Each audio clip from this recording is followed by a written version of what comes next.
Hey guys, সুপ্রিয় দর্শক, আশা করি সবাই ভালো আছো।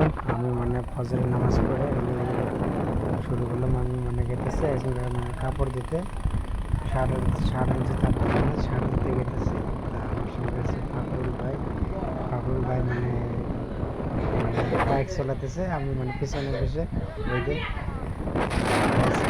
অবশ্যই আমার ভিডিওটা শেয়ার করেন, আরও কমেন্ট করেন, আরও লাইক শেয়ার কমেন্ট করেন প্রচুর প্রচুর।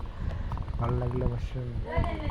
আর গাইস, কি বলবো, আমি এদের নামা এখন বাজে 6টা। আজকে ফজর নামাজ পড়ে আমরা যেতেছি চালডাঙ্গা, কাপড় দিতে হইতে কাপড় দিতে যেতেছি।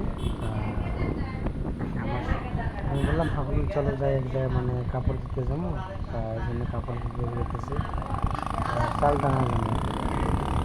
বললো পাইকারি তেল ভরা লাগবে, তেল ভরা লাগবে 50 টাকা, এই জন্য যেতেছি।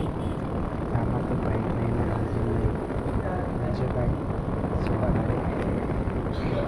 রোজ সকাল সকাল বহুত ঠান্ডা লাগতেছে, আমি পাঞ্জি আরও কি বলবো আর কি গাইস। ভালো লাগলে অবশ্যই লাইক শেয়ার কমেন্ট করুন।